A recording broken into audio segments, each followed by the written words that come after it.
memahami makna fitnah. Jadi Bapak Ibu sekalian, jadi ketika kita mengkaji Al-Quran, yang mayoritas dari kita tidak memahami bahasa Arab, banyak yang mengandalkan dengan terjemahan. Dan kita akui bahwa pengaruh bahasa Arab di Indonesia ini sangat banyak sekali. Contohnya sehat niku nggih bahasa Arab, sihah. Atau misalnya iklan niku nggih bahasa Arab, iklan. Misalnya majelis niku nggih bahasa Arab, majelis. Kursi niku nggih bahasa Arab, kursiun. Banyak sekali. Lah kadangkala timbul kerancuan yang aslinya bahasa Al-Quran, bahasa Arab ditransfer ke bahasa Indonesia, akhirnya kadang jadi rancu. Bahkan kadang terjemahannya bisa salah. Kita contohkan ya, sebelum kita masuk ke kata fitnah. Jadi Allah berfirman di surah Iqra, itu surah Al-Alaq ayat 2, khalaqal insana min alaq. Jadi bukan ayatnya ya. Jadi dari terjemahan yang salah itu bisa berakibat seakan-akan ayatnya salah. Jadi ketika mereka yang memiliki disiplin ilmu duniawi ya, misalnya ilmu kedokteran, kemudian mengkaji Al-Quran dari terjemahannya, ternyata terjemahannya tidak sesuai dengan disiplin ilmu yang dipelajari. Secara fakta itu kan aslinya, kepijet, tangannya meneng-men ya. Kepijet. Ini kan menengin mboten sakit niku. Refleks nggih, sudah refleks. Jadi khalaqal insana min alaq. Coba salah satu nggih, jenengan baca artinya. Itu sudah masyhur sekali. Jadi Allah yang telah menciptakan manusia dari segumpal darah. Coba surah Al-Alaq dicek terjemahannya pripun. Iqra niku juz 30 nggih. Ayat 2. Khalaqal insana min alaq. Mas Jumati tak kira goleki kok malah belum ketemu. Ya wis engko kesuwen. Khalaqal insana min alaq. Nanti PR-nya nggih, PR buka. Jadi Allah yang telah menciptakan manusia dari segumpal darah. Lah ini oleh ilmu kedokteran dibantah. Loh ndak benar, manusia diciptakan proses awal itu segumpal darah, tidak benar. Terjemahannya bisa salah. Lah alaq itu sesuatu yang menggantung. Jadi proses awal penciptaan manusia bukan yang pertama loh ya, bukan Nabi Adam. Ketika kita dulu diproses oleh ibu bapak kita, semua pakai bapak ibu bapak kecuali Nabi Adam, Nabi Isa itu kan tanpa komplit lah, nggak komplit. Lah setelah terjadi pembuahan sel jantan dan sel betina, jadi kan tidak semuanya ketika ketemu belum tentu jadi. Jadi maka dan makna alaq itu salah satunya seperti lintah, dia melungker. Ternyata betul. Jadi ketika baru setelah dijelaskan seperti itu, ilmu kedokteran nggak bantah. Jadi awalnya itu ya seperti lintah itu menempel di rahim. Ya janin yang kecil kan melungker itu ya, menempel di rahim. Maka menggantung di rahim. Itulah yang disebut alaq. Bukan segumpal darah. Contoh lagi. Jadi misalnya ini salah satu, kalau ini dari hadis Rasulullah. Jadi hadis Rasulullah SAW itu mengatakan jumlah ruas tulang kita itu 360. Jadi kita setiap hari itu harus mensedekahi setiap ruas tubuh kita. Yang jumlahnya berapa? 360. Maka itu cukup bisa diganti dengan sholat duha 2 rakaat. Tapi maaf, sing kulino sholat duha niku orientasi nyedekahi ruas tulang nopo rezekine ben lancar. Mboten, jujur mawon. Kan ya ndak tahu. Jadi sholat duha 2 rakaat itu cukup mengganti sedekah untuk mensedekahi setiap ruas tulang kita. Ya bisa dengan zikir dan sebagainya. Maka ini awalnya pernah dibantah oleh ilmu kedokteran. Karena menurut ilmu kedokteran itu kurang loro. Jadi menurut ilmu kedokteran cuma berapa? 358. Tapi setelah dicek, diuji lagi, ternyata memang benar yang disampaikan oleh Rasulullah SAW bahwa manusia tulangnya itu terdiri dari 360 ruas tulang. Ini ilmiah. Jadi Rasulullah SAW Al-Quran itu sangat ilmiah. Contoh, ya, kemarin sudah kita contohkan ya, surah Al-Anfal ayat 2. Ya. Jadi innamal mu'minuna alladzina idza dzukirallahu wajilat qulubuhum wa idza tuliyat alaihim ayatuhu zadathum imana wa ala rabbihim yatawakkalun. Saya yakin ya, ini kan sudah sering. Sesungguhnya orang mukmin hanyalah yaitu mereka yang disebut nama Allah. Wajilat qulubuhum diartikan apa? Gemetar hatinya. Nah, sekarang saya tanya, tadi kan saya nyebut Allah itu berapa kali? Dihitung enggak? Atine jenengan gemetar mboten? Gemetar mboten? Maksudnya tambah, ya gemetar itu normal. Maksudnya yen ndak ada denyut jantung ya pun mboten tindak mriki kan ngoten lho. Maksudnya itu denyutnya tambah kenceng mboten? Biasa nggih? Berarti ra mukmin. Kalau terjemahannya wajilat qulubuhum itu diartikan apa? Bergetar hatinya. Justru kalau seseorang sering deg-degan, denyut jantungnya tambah kencang, itu tidak sehat. Memang pernah ada nggih orang sangat takut dengan Allah, jadi kalau disebut nama Allah berzikir itu sampai deg-deg umurnya mboten dawa. Secara medis itu tidak baik malahan. Ya wajilat itu ya ketika disebut nama Allah ya connect, kemudian apa? Ya connect sesuai dengan kadar ilmunya masing-masing. Contoh nggih. Jadi problemnya nggih, problem kita mengkaji Al-Qur'an tidak memahami bahasa Arab bermodalkan terjemahan. Misalnya kata nuas, kemarin juga sudah kita kaji nggih. Nuas itu diartikan apa? Ngantuk. Sinah itu juga diartikan ngantuk. Kan surah ayat kursi nggih, la ta'khuduhu sinatu wala naum. Artinya kan Allah tidak ngantuk dan tidak tidur. Kemudian surah Al-Anfal ayat 11 itu kan it yughasikumun nuasa. Nuas itu nanti juga diartikan apa? Ngantuk juga. Lafadznya beda, artinya sama. Golek praktise. Jadi apa? Sinah itu kemarin sudah kita sampaikan, tidur sesaat setelah melakukan aktivitas berat. Jadi kalau bahasa kita maknyut, nyepeda motor maknyut, ngerti-ngerti pun apa? Lah ngantuk 2 detik itu pun ya saya pernah nggih dari sini, dari kajian subuh nggih, dari sadak mriki kula mantuk di setelah puskesmas itu nggih. Enten truk niku saya kan di belakangnya. Saya minggir, kula kinten ajeng parkir, jebule supire ngantuk. Ya sinah itu. Tapi untungnya enggak banter nggih, nabrak wit pelem. Nah, terus supirnya turun ternyata masih kecil, masih anak-anak lah, mungkin lulusan SMA nggih. Nah, terus siangnya saya juga balik lagi ada acara, saya lihat wite pelem dideke meneh. Eman-eman. Jadi ketabak truk niku mboten ditegor napa? Dideke neh. Sebab napa? Hampir berbuah. Jadi sinah itu tidur sesaat, nuas itu tidur dalam kondisi di bawah rasa takut. Karena ayat itu turun berkaitan di medan perang. Jadi di medan perang iso turu. Wah, niku luar biasa. Jadi termasuk kata, ya ini kita salah kaprah dulu ya, kan banyak sekali terjadi salah kaprah, termasuk kata fitnah. Coba kalau kita mendengar kata fitnah, niku sing paling populer, napa coba? Ketika orang kena fitnah, niku balasnya jawabannya apa? Pripun? Wal fitnatu asyaddu minal qatl. Fitnah itu, nah, itu ada 2 ayat nggih. Ndak ngecek enggak apa-apa. Pun percaya kali kula nggih, kan hafal nggih. Jadi ayat nanti ada 191 dan 217. Yang satu itu wal fitnatu akbaru minal qatl, yang satu wal fitnatu asyaddu minal qatl. Sudah saya cek, diterjemahkan dua-duanya dan fitnah itu lebih kejam dari pembunuhan. Nah, ini termasuk salah kaprah. Nanti ada penjelasannya. Jadi banyak sekali. Jadi tadi sudah kita sampaikan ketika bahasa Arab dibawa ke bahasa Indonesia sudah seperti menjadi bahasa harian, tetapi yang terjadi salah kaprah. Kita contohkan satu lagi yang sudah, yaitu apa? Kata Idul Fitri.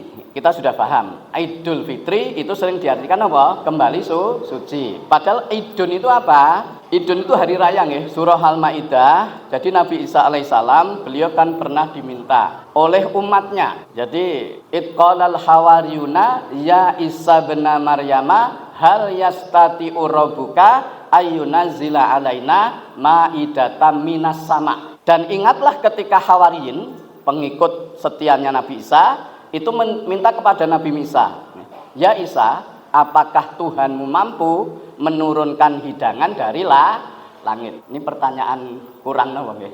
Ya, masa Allah ra mampu itu kan ya. Kemudian apa? Ya Nabi Isa kan tanya, nggih. Jadi tidak pantas kamu tanya seperti itu. Tapi jawaban umatnya kan, nggih, nuridu anakula minha. Kami ingin makan darinya, hati kami menjadi tentram. Dan apa? Kami menyaksikan kamu benar. Kemudian Nabi Isa berdoa kepada Allah, Rabbana anzil alaina ma'idatan minas sama'i takunu lana idan ya, li awalina wa akhirina.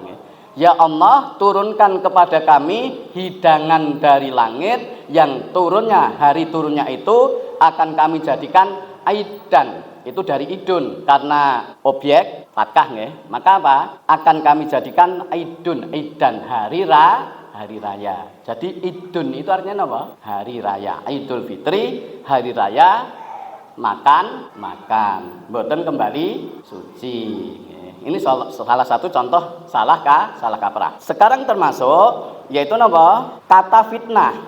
Tadi sudah kita sampaikan, ketika kita mendengar kata fitnah, itu yang paling populer yaitu apa? Wal fitnatu asyadu minal qatl. Fitnah itu lebih kejam dari pembunuhan. Jadi kita kaji. Jadi makna fitnah di dalam Al-Qur'an itu memiliki banyak makna.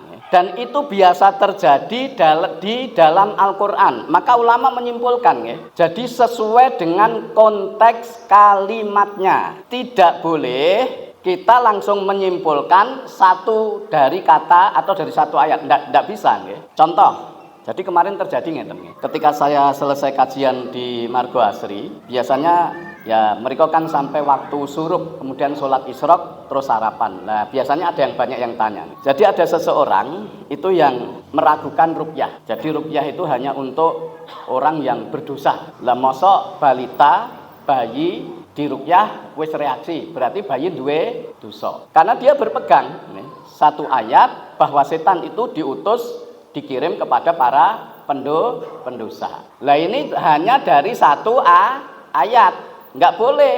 Karena apa? Jangankan kita, setiap nabi pun itu dimusuhi oleh setan. Wa kadzalika ja'alna likulli nabiyyin sayatinal insi wal jinni. Demikianlah setiap nabi kami jadikan musuh untuk mereka, sayatin jamak dari syaiton, setan-setan dari jin dan manusia. Jangankan kita yang hafal Quran aja yang kena gangguan non medis. Lu justru orang soleh itu masih dikejar, masih dipantau oleh siapa? Setan. Buktinya, sholat jangan dikira kalau sholat itu setan terus napa? Wes berhenti ndak Coba ada enggak yang pernah ketika sholat lupa rakaat? Ada enggak? Niku yang sinten coba? Kan setan. Dan memang hadisnya kan maaf. Ketika kita mencari barang yang hilang, digoleki wis yengan ra ketemu, pas takbir kelingan Allahu Akbar. Oh iya, kontake neng sanding TV. Pernah enggak? Ya enggak kontak lah. Goleki duit, mau goleki remote, mau goleki kunci, kelingane pas salat. Enten mboten? Niku keng sinten? Setan nggih. Dadi lupa rakaat terus diganggu, maaf nggih. Kaya ngentut kaya ora. Loh ini pernah betul-betul saya pernah nangani dua nggih. Kebetulan dua-duanya cewek. Kebetulan sama-sama man malahan nggih. Man Bonoloyo. Jadi ketika sholat setiap habis wudu takbir Allahu Akbar. Kaya ngentut. Balik wudu lagi berulang-ulang sampai mendekati waktu isya. Ini berarti mes sak jam nggih. Mbah itu sampai nduk iki piye to? Wudu kok ra wis. Jadi setiap kali mau takbir seperti terasa kentut. Lah sebenarnya Rasulullah SAW kan sudah memberikan ilmunya. Kalau seperti itu kuncinya dua, bunyi dan bau. Kalau bunyi meskipun nggak bau batal. Kan sing maaf nggih, kentut muni banter iku malah mboten mambu nggih. Yang sing muni alon, lah ramuni ning ya mambu. Niku ya batal nggih. Meskipun ramuni kok mambu, itu berarti batal. Kalau duanya tidak terpenuhi, seperti tidak terdengar bunyi dan tidak ada bau, abaikan lanjut. Mboten sana wudu lagi. Jadi kita masuk ke fitnah. Makna fitnah berangkat tadi nggih. Wal fitnatu asyaddu minal qatl. Fitnah itu lebih kejam dari pembunuhan. Terjemahan ini tidak pas. Sebab makna fitnah itu sesuai dengan konteks kalimatnya. Kita contohkan lagi satu lagi. Ada yang menolak syafaat. Jadi pernah saya dialog jarak jauh. Tapi ustaznya sudah meninggal nggih. Maksudnya muridnya mriko nderek ngaji kula, terus sampai ke ustaze sehingga dialog jarak jauh. Jadi ketika saya nyampaikan dibantah, ketika nyampaikan saya dibantah. Lah, kan alhamdulillah saya kan hafal ayatnya itu ya. Jadi ketika mereka menolak, lu syafaat itu di dunia, dicarikan ayat syafaat yang di dunia. Surah An-Nisa, may yasfa syafaatan hasanatan yakun lahu nasibu minha wa may yasfa syafaatan sayiatan yakun lahu kiflum minha. Barang siapa memberi syafaat, itu kan di dunia. Pertolongan baik dia dapat pahala, siapa yang memberi pertolongan jahat dia mendapat dosa. Nyun ngapunten, misale enten acara mendem, jenengan disuwuni urunan. Alasane aku ra melu mendem, ning melu urunan. Niku dosa mboten? Mosok dosa. Kan ra melu mendem. Oh, dukung, pun paham ya. Jadi barang siapa membantu kemaksiatan, meskipun tidak ikut, dia juga ikut dosa. Mayasfa hasanatan. Kalau yang hasanat, tidak usah dikaji, nggih. Bangun masjid bantu, nggih. Ada acara kajian, nyedia sedekah, dapat pahala. Sebaliknya membantu kemaksiatan juga dapat dosa. Nggih. Lah konteks ini di dunia. Padahal ada ayat lain yang menunjukkan syafaat itu nanti di akhirat. Contoh nggih surah Toha 109 nggih. Yauma idzil la tanfa'u syafa'ah illa man adina lahur rahmanu wa radiyalahu qaula. Pada hari itu tidak ada syafaat kecuali pada hari itu tidak berguna syafaat kecuali berarti lawan sebelumnya. Bermanfaat siapa? Man adina lahur rahmanu, orang yang telah diberi izin oleh Allah yang Maha Rahman wa radiyalahu qaula, dan Allah ridho dengan ucapannya. Dan siapa yang paling diridhai oleh Allah? Rasulullah sallallahu alaihi wasallam. Dan alhamdulillah nggih, ayat ini pernah menyadarkan orang yang awalnya tidak yakin adanya syafaat. Karena dari ustadznya syafaat tolong menolong itu hanya di dunia. Pokoknya ngayal Pak, sampaikan syafaat itu enggak, pokoknya tolong menolong di dunia. Lah ketika saya sampaikan ayat ini masih ngeyel. Pokoknya tolong menolong itu teng dunya. Artinya maaf, jenengan konsentrasi ke awal ayat. Yauma idin itu kapan?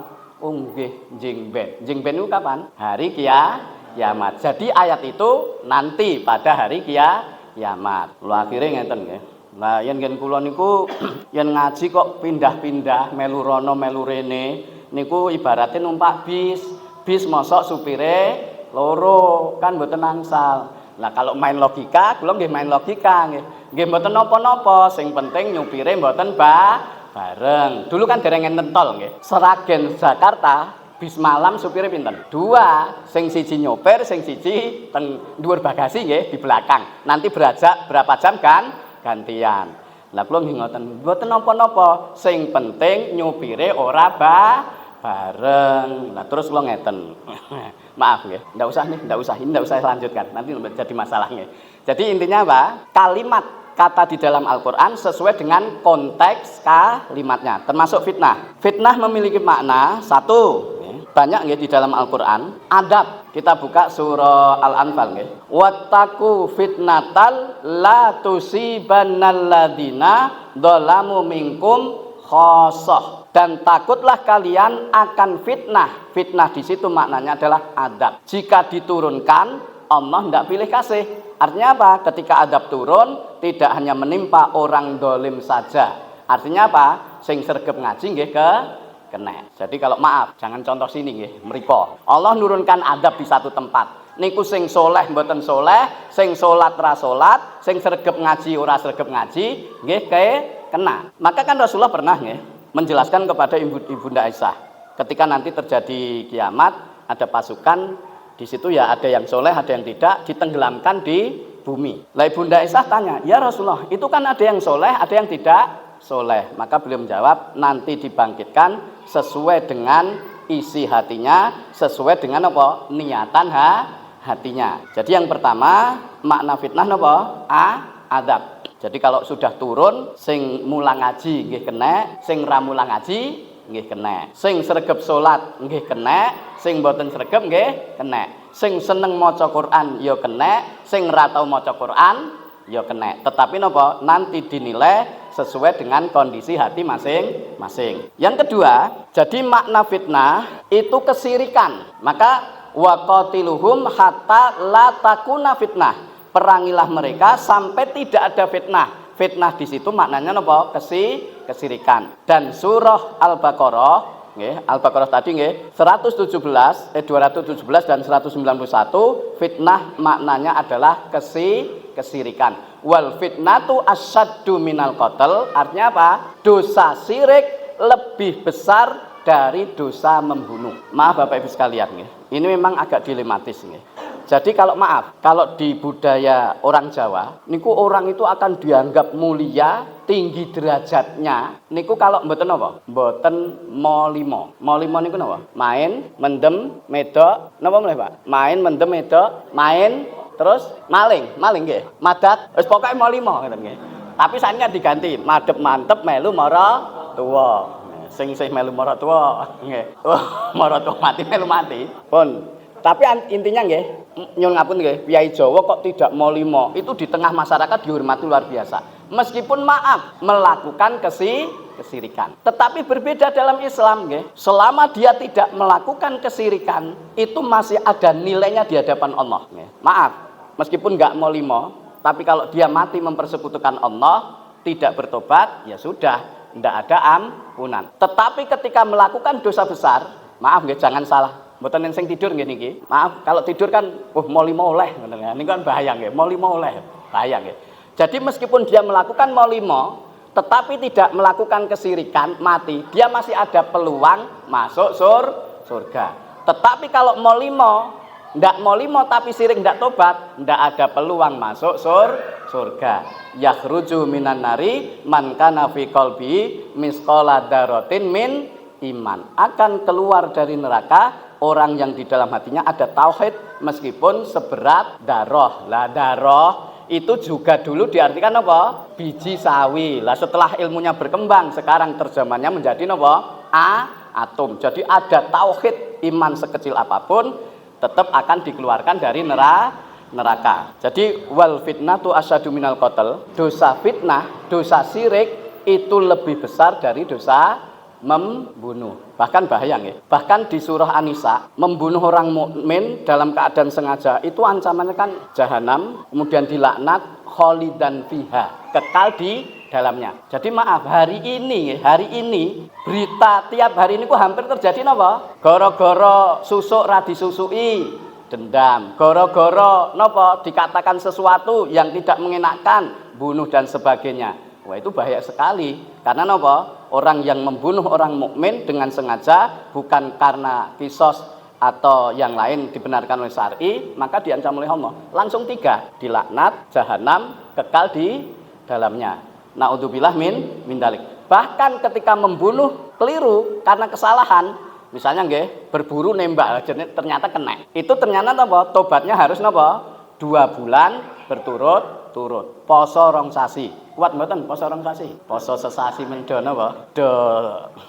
Sambat apalagi 2 bulan. Kemudian yang berikutnya, fitnah itu maknanya ujian.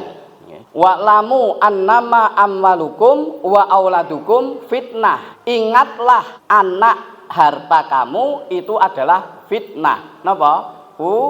Ujian. Jadi kita diuji masing-masing dengan anak kita. Tetapi maaf, khusus orang munafik, orang kafir, posisi anak adalah nggih. Jadi coba kita buka nggih. Surah At-Taubah ayat 55 nggih. Jadi la tu'jibuka amwaluhum wa auladuhum innama yuridullahu liu'adzibahum fiha. Coba dicek nggih. Sebentar. Jadi kamu jangan takjub ayat 55 nggih. Ada 2, 55 sama 80-an nanti. Fala tu'jibka amwaluhum wala auladuhum innama yuridullahu liu'adzibahum biha fil hayatid dunya wa tashaqqa anfusuhum wa hum kafirun. Kamu jangan takjub, masuk bahasa Indonesia. Takjub niku napa, Pak? Gumun. Aja gumun, jangan terpesona dengan harta mereka, orang-orang munafik dan orang-orang kafir, dan juga jangan takjub dengan harta mereka. Innama yuridullahu, sesungguhnya Allah menghendaki dengan itu, liu'adzibahum biha, Allah ingin menyiksa mereka dengan anak dan harta mereka, fil hayati dunya, dalam kehidupan dunia, wa tashaqqa anfusuhum wa hum kafirun, dan mereka mati dalam keadaan kafir. Anak, harta jadi siksaan niku saged mboten? Saged mboten? Saged. Pun jenengan pun ngalami. Kula jenengan pun ngalami nggih, Pak. Nggih. Jadi, lah nggih yen saged artinya makanya kita berusaha nggih. Memang ada kedudukan anak itu tidak hanya ini, tetapi kita ingatkan nggih. Kan tadi anak bagi orang mukmin, harta bagi orang mukmin itu fitnah. Fitnahnya apa saja? Dalam hadis nggih, 1, menyebabkan kebodohan. Nyuwun ngapunten nggih. Masjid niku rata-rata sing ngaji wong tuwa napa cah nom?